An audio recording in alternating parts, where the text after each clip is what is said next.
ይቻላል። ግን ምን አይነት እገዛ? ሰው ታገኝልኛለሽ? ምን አይነት ሰው? ይኸውልሽ ነገሩ እንዴት እንደማስረዳሽ እንኳን አላውቅም። ምን ሆነሃል? ከባለቤት ጋር ሰላም አይደላችሁ? እንደሱ እንኳን አይደለም። እና ታዲያ? ሌላ ሰው ወደ ህይወታችን ለመግባት እየሞከረ ነው። ይቅርታ በጣም ግን ደግሞ አልገባኝም። ዝርዝሩ እንኳን ይቅርብሽ። ግን አንቺን ሳይሽ ሰፋ ያለ ኮኔክሽን ያለሽ ይመስለኛል። አሁንም አልገባኝም። ቤቲ ላምንሽ እፈልጋለሁ። ምን አድርጌ ነው ግራ የምታጋባኝ? ይኸውልሽ ቤቲ ምን መሰለሽ፣ አንድ ሰው የሚከታተልልኝ ሀና ማግባቷ አንተ ለምንድን ነው የጨነቀህ ምናምን ብሎ አልጠየቁኝም መሰለህ?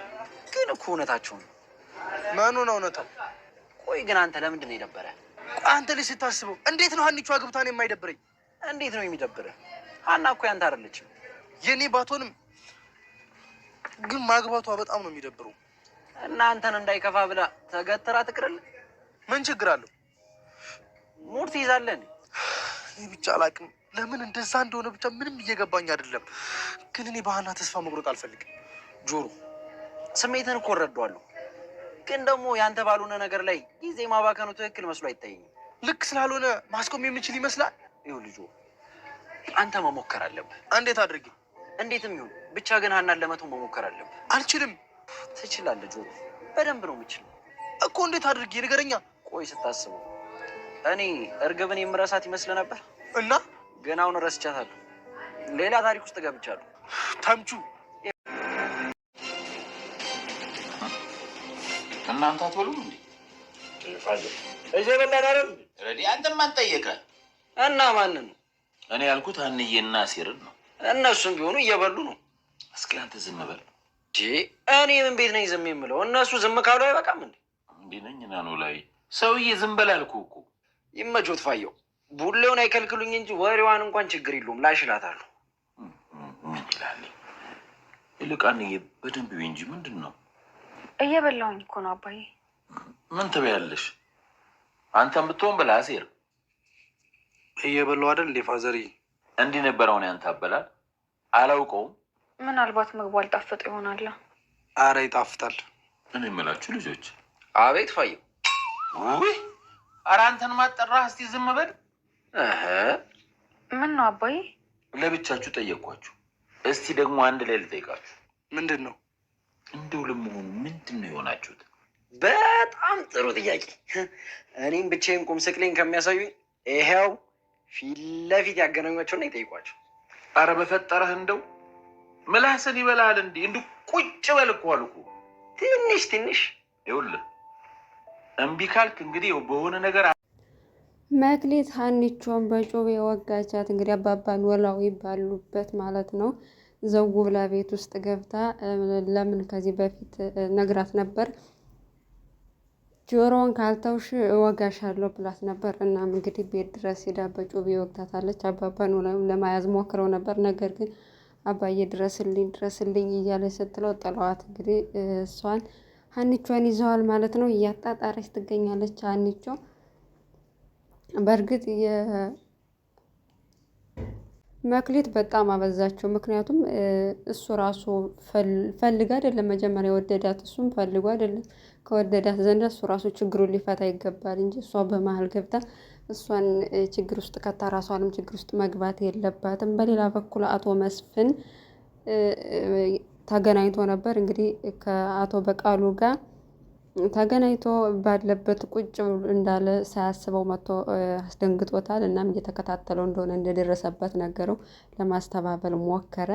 ነገር ግን ያው እንደነቃበት ገብቶታል። ለዚህ ምክንያት እኔ ስከታተለው ከሚነቃብኝ ሌላ ሰው ቢከታተለው ጥሩ ነው ብሎ ስላሰበ ቤቲን ቀጥሮ በአስቸኳይ ደውሎ አንድ ሰው እንድትከታተይልኝ እፈልጋለሁ ወይም ደግሞ የምታውቂው ሰው እንዳለ ንገሪኝ ብሎ ለእሷ ይጠይቃታል ማለት ነው። እንግዲህ እሷም ፈቃደኛ ሆናለች።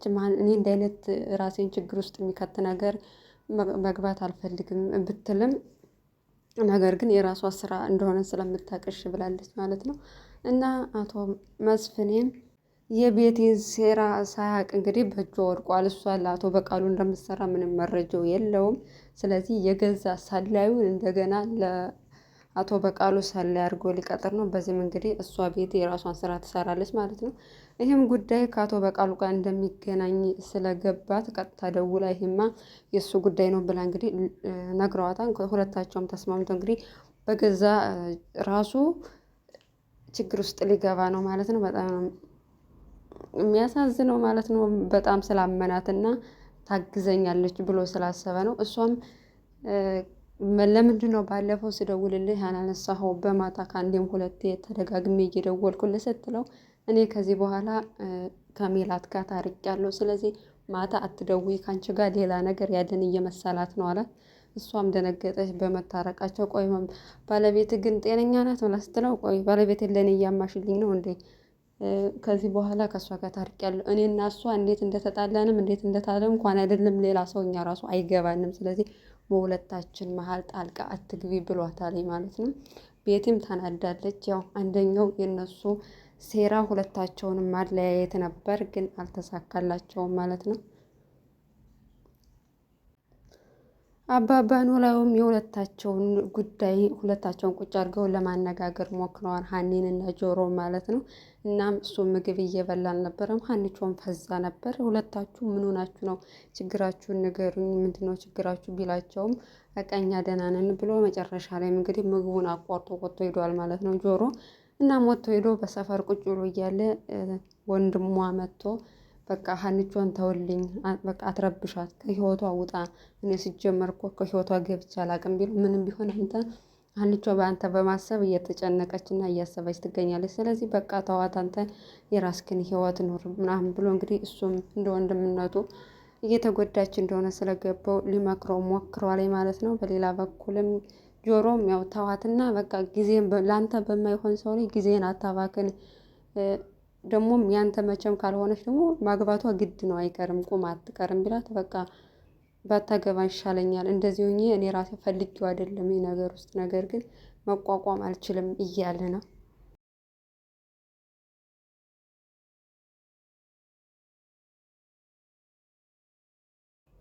እናም አባባ ኖላዊ በጣም ነው የሚያሳዝኑት። እንግዲህ ፊታቸው ነው ወቅታት ሄደችው በሚያሳዝን ሁኔታ ቤት ውስጥ ዘላ ገብታ ነው እንግዲህ ወቅታቸው ሄደው።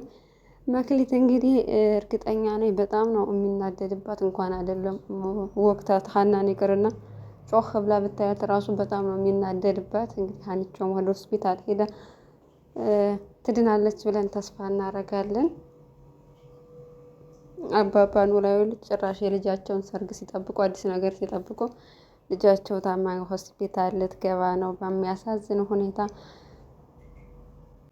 አቶ መስፍንም እንግዲህ ቤተሰባቸውን ችግር ውስጥ ከተቱ። ሌላ ደግሞ ወይዘሮ ሜላት በሳቸው ምክንያት በሱ ምክንያት እዚህ ችግር ውስጥ እንደገባ ስታቅል ሌላ ብጥብጥ ነው የሚፈጠረው እርግጠኛ ነኝ። ምክንያቱም እሱ በእርግጥ ባለመጠርጠሩ ነው እዚህ ነገር ውስጥ ሁሉ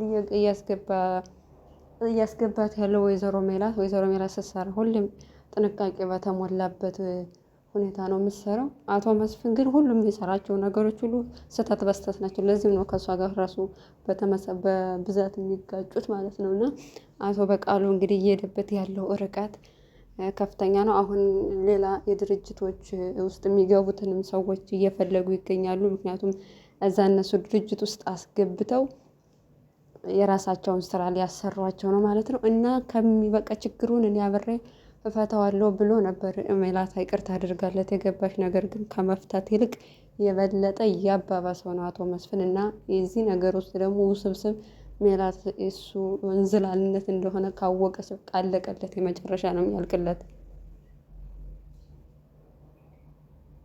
ጥሩ ነው ደግሞ በአንዳንድ በኩል ደግሞ የሁሉንም ችግር ፈጣሪ ነው እንጂ ሰው አይፈታውም። እና የራሷን ችግር ሳትፈታ የሌላውን ችግር ፈታለሁ ስትል የሌላውንም ሳትፈታ የራሷንም ሳትፈታ መሀል መንገድ ላይ ነው የምትቀረው። እና ከባድ ነው በጣም። እና አባባ ኖላዊም ያሲር ለማናገር ድጋሚ እሱ ለመጠየቅ ነው የሞከረው። ምክንያቱም ተምቹ አልናገርም ስላለው ከአንተ ጋር ከምዳረግ ለምን እጅ ራሱ አልጠይቀውም ብሎ ጠይቆታለኝ። እና ለምንድን ነው ሀኒቾ ልታገባ እንደሆነ ስሰማ የከፋህ ምክንያት ከማወቅ እፈልጋለሁ አለ። ከዚህ በፊትም እኮ ጠይቀው ተናግሬያለሁ፣ ለምን ድጋሚ ይነግሩኛል? እና እየመሰለኝ አይደለም፣ ለምንድን ነው እሷ ስታገባ የሚከፋ የሆነ ነገር አለው ያንተና እሷ መካከል ያለውን ነገር ላውቅ እፈልጋለሁ ብለው ነበር። እሱ ግን በጭራሽ አልናገርም ብሎ ድርቅ ብሏል። እና አባባ ኖላዊም እንግዲህ መጨረሻም ሁለታቸውንም ለመጠየቅ ነው እየሞከሩ ያሉት። ቢሰሙም ምንም አይሉም፣ ግን በጊዜ ሂደት ደግሞ ይሰማሉ። ምንም ጥርጥር የለውም። እና ኖላዊ ድራማ እንዲህ እያለ ቀጥሏል ማለት ነው። የነ ወይዘሮ ሜላት ችግርም ተፈቷል። ሀኒቾም ከእዝራ ጋር ተለያይታ እንግዲህ ከያሲር ጋር ትሆናለች ብለን ተስፋ እናደርጋለን። ያው እሱንም ከዚህ በኋላ አላቅሽም አታቂኝም ስላላት ኤልያስም ስላበደ እንግዲህ የቀረው ጆሮ ብቻ ነው ከሱ ጋር ነው ልትሆን የምትችለው ብለን ተስፋ እናደርጋለን። እና የኖላዊ ደራሲዎች በቃ የሚመቸውን አንድ ሰው ለአንድ ሰው ቢያፋቅርልን ጥሩ ነው። ምክንያቱም ለምን ያጫረሳቸዋል ብዙ ሰው እያለ እና ወደ ተመልካቾቻችን በጣም ነው የምናመሰግነው ስለተከታተላችሁ እስከ መጨረሻው። በያላችሁበት የዓለም ዳርቻ ሰላማችሁ ብዝት ይበልልን። ሰላም ጊዜ ተመኘንላችሁ።